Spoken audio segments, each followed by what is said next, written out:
बिस्मिल्लाहिर्रहमानिर्रहीम। अस्सलाम वालेकुम डियर स्टूडेंट, आज हम करेक्ट यूज़ ऑफ वर्ब के हवाले से अपने लेक्चर्स का आगाज़ कर रहे हैं। करेक्ट यूज़ ऑफ वर्ब का क्वेश्चन बहुत ज़्यादा इम्पोर्टेंट है। इसकी इम्पोर्टेंस का अंदाज़ा इस बात से लगाया जा सकता है कि इसका क्वेश्चन 9th क्लास से स्टार्ट होता है और एंट्रेंस टेस्ट तक जाता है। इसके अलावा एकेडमिक एग्ज़ाम्स हों, जॉब्स के लिए एग्ज़ाम्स हों, यहाँ से क्वेश्चन बनने के इम्कानात बहुत ज़्यादा होते हैं। बेटा जी, जब हम अपने बच्चों से, अपने स्टूडेंट से पूछते हैं कि इंग्लिश लैंग्वेज में कितने टेंसेस हैं, तो हमें मुख्तलिफ जवाबात सुनने को मिलते हैं। तो सबसे पहले हम इस बात को क्लियर कर लेते हैं कि इंग्लिश लैंग्वेज में 3 टेंसेस हैं, पास्ट, प्रेजेंट और फ्यूचर। फिर इनकी आगे फर्दर 4 फॉर्म्स हैं, सिंपल फॉर्म या इंडेफिनिट फॉर्म, प्रोग्रेसिव फॉर्म या कॉन्टिन्यूस फॉर्म, परफेक्ट फॉर्म और लास्ट में परफेक्ट कॉन्टिन्यूस फॉर्म। तो आज का जो हमारा टॉपिक है वो सिंपल प्रेजेंट के हवाले से है। बेटा जी, ये जो बोर्ड के ऊपर आप देख रहे हैं, सबसे पहला जो हमारा पॉइंट है वो फॉर्मेशन है कि सिंपल प्रेजेंट टेंस का स्ट्रक्चर या उसकी फॉर्मेशन बनती कैसे है। सब्जेक्ट, वर्ब और रेस्ट ऑफ द वर्ड्स के कॉम्बिनेशन के साथ हमारा सिंपल प्रेजेंट बनता है। यहाँ पर एक बात याद रखेंगे कि अगर हमारा सब्जेक्ट थर्ड पर्सन सिंगुलर है तो हम अपने वर्ब की फॉर्म के साथ एस और ई एस का इजाफा करते हैं। सिंपल वर्ड्स में कि अगर हमारा सब्जेक्ट ही, शी, इट और सिंगुलर नेम पर मुश्तमिल है तो हम फर्स्ट फॉर्म ऑफ वर्ब के साथ एस या ई एस का इजाफा करते हैं। अगर हमारा सब्जेक्ट आई, वी, यू, दे और प्लूरल नेम्स पर मुश्तमिल है तो फिर हम simple first form of verb use करते हैं और इसमें किसी किस्म का इजाफा नहीं करते। सिंपल प्रेजेंट के हवाले से यही एक वेरिएशन है जिसको स्टूडेंट्स को मलहूज़ खातिर रखना है। हमारे स्टूडेंट ज़्यादातर इसी वेरिएशन को लेकर के गलती करते हैं। तो मैं दोबारा से रिपीट कर देता हूँ कि ही, शी, इट और सिंगुलर नेम के साथ हम एस और ई एस का इजाफा करते हैं। इसके अलावा जितने भी नाउन या प्रोनाउंस हैं हम उनके साथ किसी किस्म का कोई इजाफा नहीं करते। यहाँ पर एक आसान सी टेक्निक है।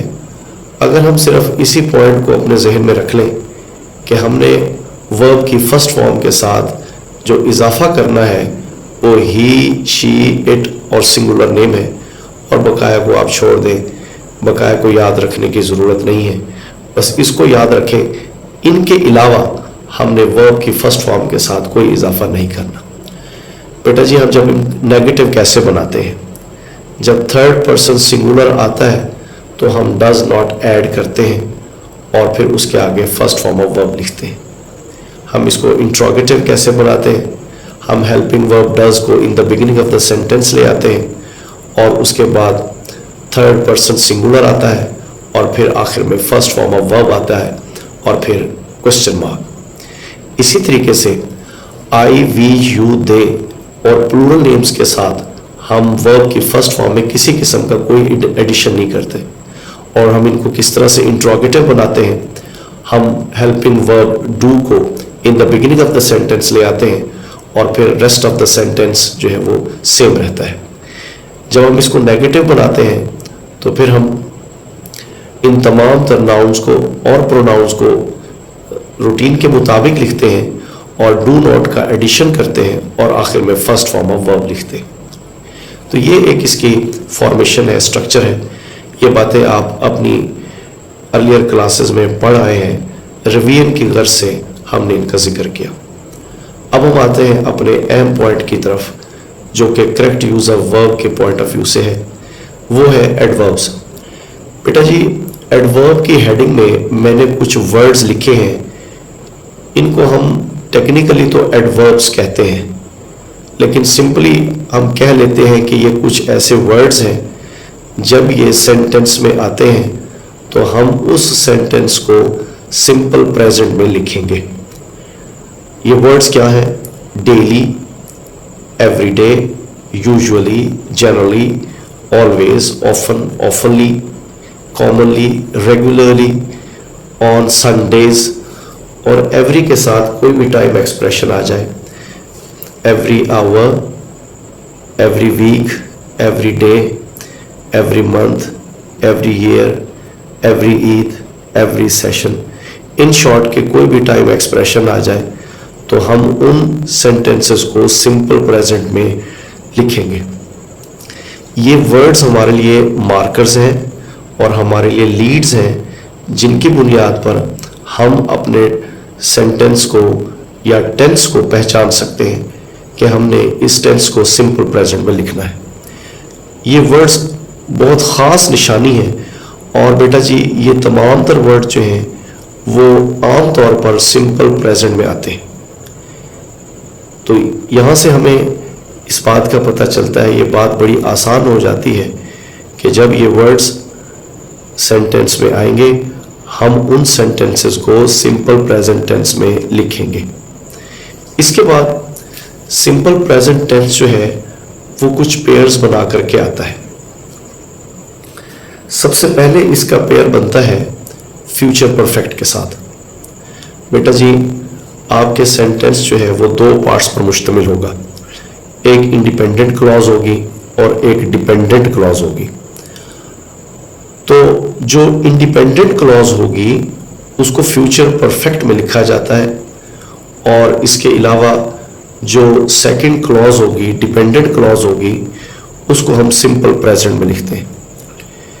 मैं इसको सादा से वर्ड्स में दोहरा देता हूं कि अगर कि सिंपल प्रेजेंट टेंस का फ्यूचर परफेक्ट के साथ कॉम्बिनेशन बनता है, यानी सेंटेंस के दो पार्ट्स हैं, एक पार्ट फ्यूचर परफेक्ट में होता है और उसके साथ अगर कोई दूसरा टेंस इस्तेमाल होता है, क्लॉज इस्तेमाल होती है, तो उस क्लॉज को हम सिंपल प्रेजेंट में लिखते हैं। ये इसका पेयर है। समटाइम ऐसा होता है कि इंडिपेंडेंट क्लॉज बाद में आती है और डिपेंडेंट क्लॉज पहले आ जाती है। डिपेंडेंट क्लॉज चाहे in the beginning of sentence आए या at the end of sentence आए, इससे कोई फर्क नहीं पड़ता। ये क्लॉज जहां भी जाएगी, चाहे फर्स्ट पोजीशन पर हो या सेकंड पोजीशन पर, इसको हम सिंपल प्रेजेंट में लिखेंगे। ये भी हमारे लिए एक क्लू है कि जब फ्यूचर परफेक्ट आएगा तो हम उसके साथ सिंपल प्रेजेंट लिखेंगे। अब हम चलते हैं अपने दूसरे पॉइंट की तरफ। बेटा जी दूसरा इसका पेयर बनता है कंडीशनल सेंटेंसेस में और टाइम क्लॉजेस में। हम बात कर रहे हैं फर्स्ट कंडीशनल की। फर्स्ट कंडीशनल में जो डिपेंडेंट क्लॉज होती है उसको हम सिंपल प्रेजेंट में लिखते हैं और जो इंडिपेंडेंट क्लॉज होती है उसको हम सिंपल फ्यूचर में लिखते हैं। यानी ये जो फर्स्ट कंडीशनल है इसमें जो सिंपल वर्ड्स में मैं दोबारा दोहरा देता हूं कि इफ वाला जो पार्ट है उसको हम सिंपल प्रेजेंट में लिखते हैं और जो इफ के बगैर वाला पार्ट है उसको हम सिंपल फ्यूचर में लिखे थे। एग्जामिनर क्या करता है कि आपको जो इंडिपेंडेंट क्लॉज है, जो इफ के बगैर वाला पार्ट है, वो आपको पेपर के ऊपर राइट मिलेगा और जो इफ वाला पार्ट है वो फिल इन द ब्लैंक होगा। तो ये भी हमारे लिए क्लू है कि अगर सिंपल फ्यूचर है तो फिर हमने उसके साथ सिंपल प्रेजेंट को एडजस्ट करना है, लिखना है। जैसे if he works hard he will pass. आप देखें जो पहला सेंटेंस का पार्ट है वो सिंपल प्रेजेंट में है और जो दूसरा पार्ट है वो सिंपल फ्यूचर में है।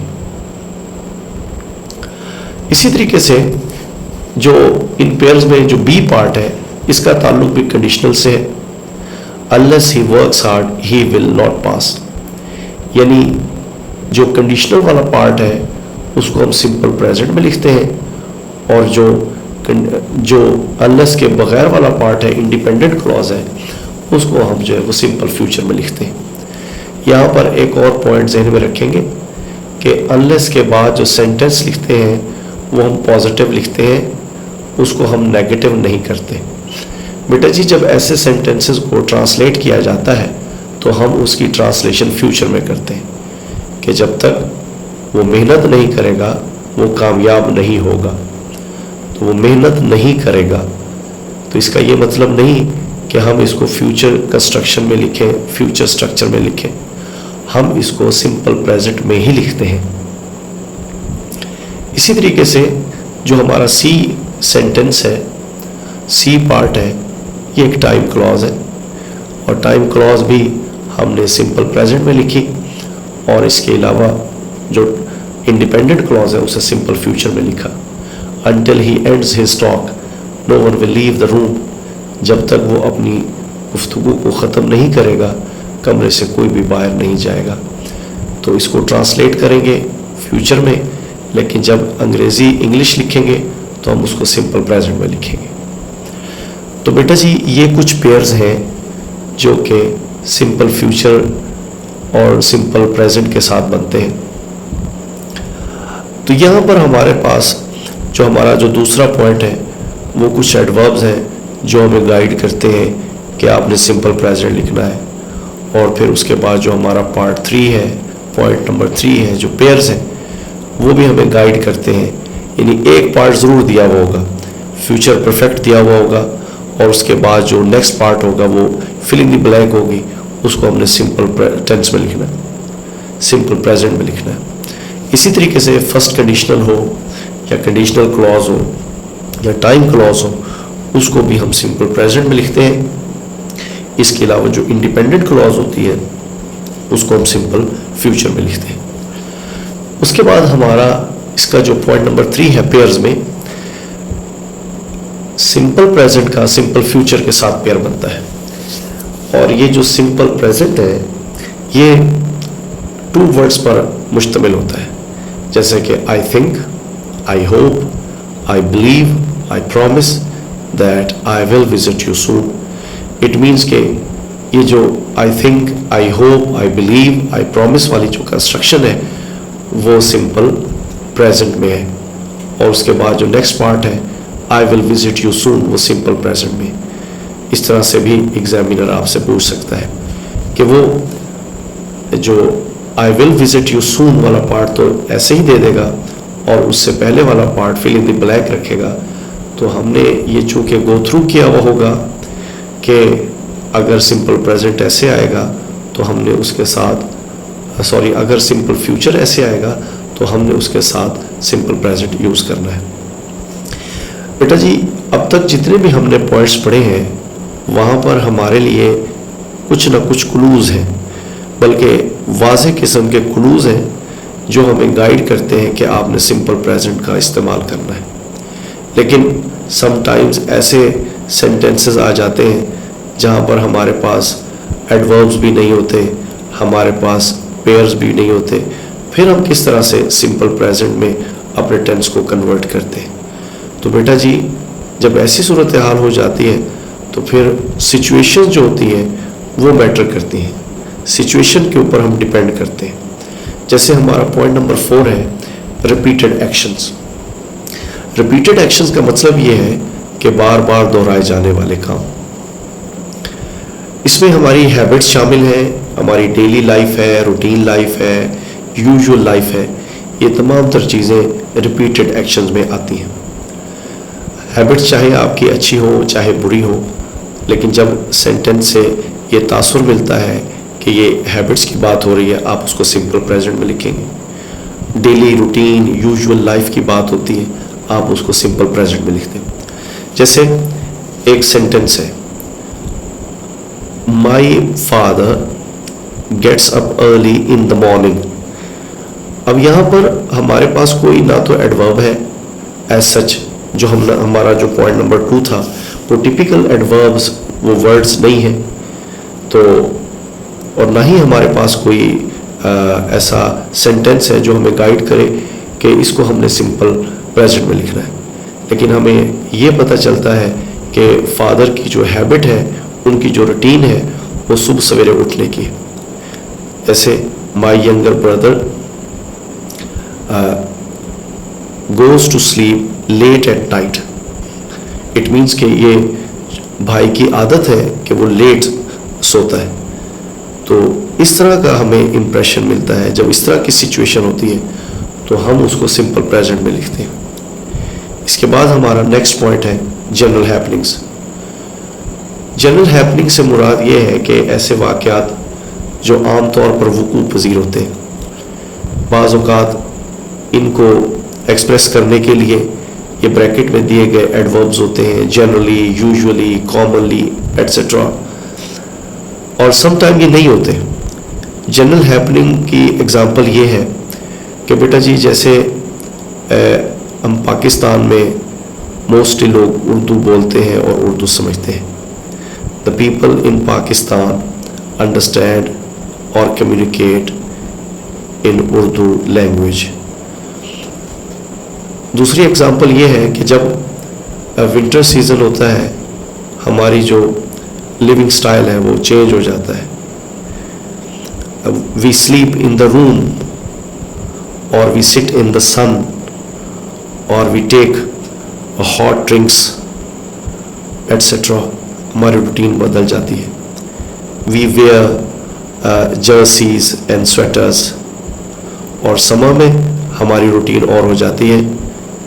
फॉर एग्ज़ाम्पल कि वी टर्न ऑन एसीज और we sleep during the day और we sit under the shades. तो हमारी रूटीन बदल जाती है. तो आम तौर पर ऐसा होता है. एक और इसकी एग्जांपल है कि in our college students communicate in English. तो ये अगर इस तरह की रूटीन होती है या इस तरह की सिचुएशन होती है तो हम ऐसी सिचुएशन में भी सिंपल प्रेजेंट का इस्तेमाल करते हैं. उसके बाद बेटा जी हमारा जो नेक्स्ट पॉइंट है वो है यूनिवर्सल ट्रूथ्स, साइंटिफिक फैक्ट्स और जनरल फैक्ट्स. यूनिवर्सल ट्रूथ्स वो होते हैं जिनके ऊपर दुनिया की एक बहुत बड़ी आबादी यकीन रखती है, ईमान रखती है और उसको सही समझती है. इसी तरीके से साइंटिफिक फैक्ट्स वो फैक्ट्स होते हैं जो साइंटिफिकली प्रूवन हो. और जनरल फैक्ट्स अमूमी तौर पर जो सच्चाइयाँ और हक़ाइक़ होते हैं उनको हम जनरल फैक्ट्स कहते हैं. इस कैटेगरी में अगर कोई सेंटेंस इस सिचुएशन के ऊपर पूरा उतरता है उसको हम सिंपल प्रेजेंट में लिखते हैं. For example the sun sets in the west, ये एक यूनिवर्सल ट्रूथ है. इसी तरीके से water boils at 100 degree centigrade, ये भी एक यूनिवर्सल, ये एक साइंटिफिक फैक्ट है. And the new month starts with Sunday, ये एक जनरल फैक्ट है. तो अगर इस तरह की सिचुएशन आती है कि उसमें हमें यूनिवर्सल ट्रूथ का, साइंटिफिक फैक्ट का और जनरल फैक्ट्स का अगर हमें एक इम्प्रेशन मिलता है तो इस तरह के सेंटेंसेस को भी हम सिंपल प्रेजेंट में लिखते होते हैं. अब हमारा है नेक्स्ट पॉइंट नंबर 7. हमारा पॉइंट नंबर 7 है प्रोवर्ब्स. बहुत सारे प्रोवर्ब्स ऐसे होते हैं कि जिनको हम सिंपल प्रेजेंट में लिखते होते हैं. आमतौर पर यह देखा गया है कि प्रोवर्ब्स का जो टेंस होता है वो सिंपल प्रेजेंट होता है. देखिए ये 4 एग्जाम्पल्स मैंने कोट की हैं. God helps those who help themselves, haste makes waste, money makes the mare go, uneasy lies the head that fears the crown. तो ज़्यादातर जो प्रोवर्ब होते हैं उनका टेंस सिंपल प्रेजेंट होता है. जब फर्स्ट ईयर में ये करेक्ट यूज़ ऑफ वर्ब का क्वेश्चन होता है तो उसमें पास पेपर में बहुत ज़्यादा ये देखा गया है कि प्रोवर्ब्स का क्वेश्चन, प्रोवर्ब से भी क्वेश्चन आता है और उसमें मोस्टली जो टेंस होता है वो सिंपल प्रेजेंट होता है. इसके बाद हमारा पॉइंट नंबर 8 परमानेंट सिचुएशन यानी मुस्तकिल हालत या मुस्तकिल कैफियत. अब आई लिव इन पंजाब, ये मेरा परमानेंट प्रोविंस है. I live in Pakistan. Where do you live? I live in Islamabad और Lahore etcetera because it's my permanent residence. What does your father do? My father works in a factory, ये उनकी परमानेंट जॉब है, वो permanently वहाँ पर काम करते हैं। तो इसलिए हम जब भी ऐसी सिचुएशन का सामना हो जिसमें परमानेंट सिचुएशन पाई जाए, तो हम उस सेंटेंस को सिंपल प्रेजेंट में कन्वर्ट कर लिखते हैं। हमारा पॉइंट नंबर 9 है simple present with here and there. बेटा जी, हियर एंड देयर के साथ हम एक्सक्लेमेटरी सेंटेंसेस प्रोड्यूस करते हैं, और ये हियर एंड देयर जो है वो in the beginning of sentence आते हैं, और उसके बाद फॉर्म ऑफ वर्ब यूज़ होती है, और जो हमारा सब्जेक्ट होता है वो एट द एंड होता है। ये एक्सक्लेमेटरी स्ट्रक्चर होता है। और कॉमनली जब एक्सक्लेमेटरी स्ट्रक्चर में हेयर और देयर, पर्टिकुलरली हेयर और देयर के साथ जब हम स्ट्रक्चर को इस्तेमाल करते हैं तो इसका टेंस जो है वो सिंपल प्रेजेंट होता है। जैसे here comes our chief guest और there comes the stray locusts. तो यहाँ पर देखें हमने सिंपल प्रेजेंट का इस्तेमाल किया। और हमारा पॉइंट नंबर 10 है सिंपल प्रेजेंट फॉर फ्यूचर। ये एक बड़ी अजीब सी बात है कि हम सिंपल प्रेजेंट को फ्यूचर के लिए कैसे इस्तेमाल कर सकते हैं। बेटा जी, सिचुएशन ये है कि अगर जैसे हमारी जो पब्लिक ऑफिसेज हैं, हमारा प्लेन्स की टाइमिंग है, रेलवेज़ की टाइमिंग है, बसेस की टाइमिंग है, ऑफिसेज की टाइमिंग है, और जो भी हमारी एक फॉरेन ट्रिप्स हैं वो सारे के सारे जो है वो शेड्यूल्ड होते हैं। जब वो शेड्यूल्ड हो और उनका ताल्लुक फ्यूचर से हो तो फिर हम उसके लिए सिंपल प्रेजेंट टेंस इस्तेमाल करते हैं। जैसे the board announces the result on 12 September. For example, अगर आज 1 सितंबर है और 12 जो है वो फ्यूचर में है, तो लेकिन ये एक फिक्स हो गई है डेट, तो हम इसके लिए फिक्स टाइम टेबल के लिए हम सिंपल प्रेजेंट यूज़ करते हैं। और इसी तरीके से जैसे कि मैंने कहा, जो पब्लिक ऑफिसेज हैं, ट्रांसपोर्ट्स हैं, जैसे train leaves for Quetta at 10 AM। अगर अब PM है, रात का वक्त है, तो फिर जो नेक्स्ट यानी टुमारो जो है वो 10 AM वो ट्रेन जो है वो कोयटा के लिए रवाना होगी। तो चूँकि उसका टाइम फिक्स है और वो पब्लिक शेड्यूल है, तो इस तरह ये सिचुएशन होती है, तो हम फ्यूचर के लिए सिंपल प्रेजेंट का टेंस इस्तेमाल करते हैं। बेटा जी, ये आज का हमारा लेक्चर था। अगर आपको आज के लेक्चर से कुछ फ़ायदा हुआ है तो आप इस चैनल को सब्सक्राइब करेंगे और बेल बटन को प्रेस करेंगे, और आज के लेक्चर के हवाले से किसी भी किस्म का क्वेश्चन जो है वो आपके जहन में आप कमेंट में पूछ सकते हैं। और जब हम थोड़ा सा और आगे बढ़ जाएंगे और टेंसेस को कवर कर लेंगे, तो फिर इसका जो एंड पर जो है वो टेस्ट होगा, और फिर उसके आंसर जो है वो कुछ देर के बाद जो है वो कमेंट में अपलोड कर दिए जाएंगे। अल्लाह हाफिज़।